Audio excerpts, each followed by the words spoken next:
Do you know your medicine?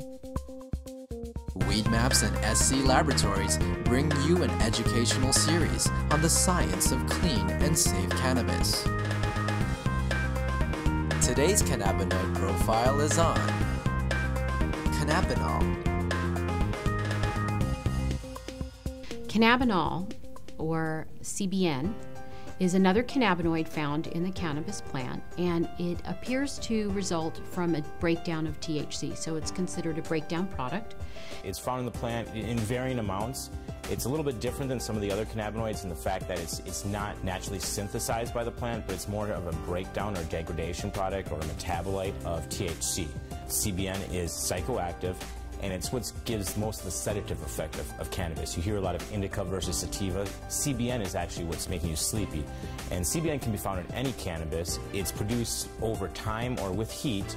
So older cannabis or cannabis that's been stored for a long time is going to have a high level of CBN. It also appears to work as an anticonvulsant. It has antibacterial properties, and it also has anti-inflammatory properties.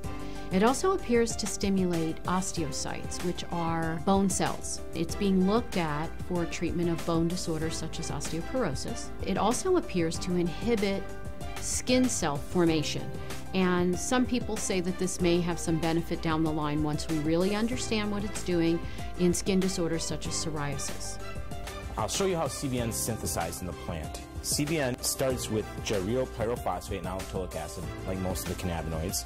Those two come together in an enzyme-catalyzed reaction. They form cannagiberolic acid, CBGA, and CBGA folds upon itself into rings and makes THCA using THCA synthase, which is an enzyme. The THCA decarboxylates, we lose that carboxylic acid right there, and form THC.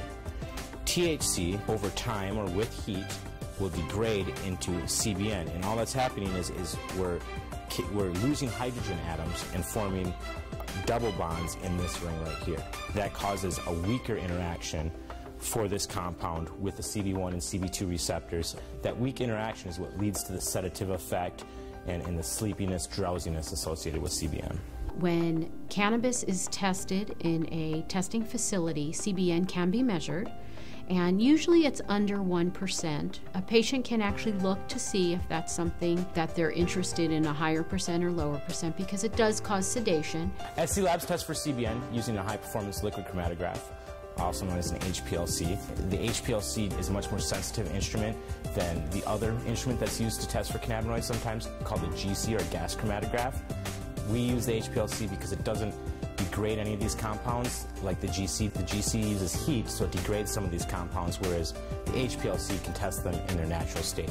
The HPLC is what's accepted by International Union Office of Drugs and Crime, the Dutch Pharmacopoeia. The Dutch all have been using HPLC for quite a while now to test for these cannabinoids. What happens with the GC, so we've established that the CBN is formed by either heat or time. Same thing with the decarboxylation of this THC.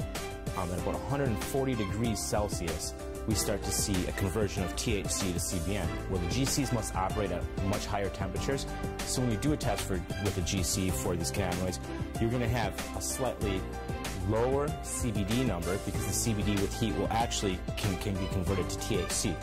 With heat, the THC can then be converted to CBN. So what you're going to see is slightly lower CBD numbers.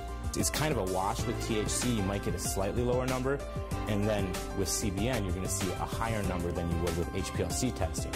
Now, is that CBN actually in the plant? No, it's a function of the heating process of the GC. And since THC and CBD are degraded with heat, that's why we test for all of our cannabinoids with an HPLC at SC Labs to get a more accurate and precise measurement of what's actually found in the plant.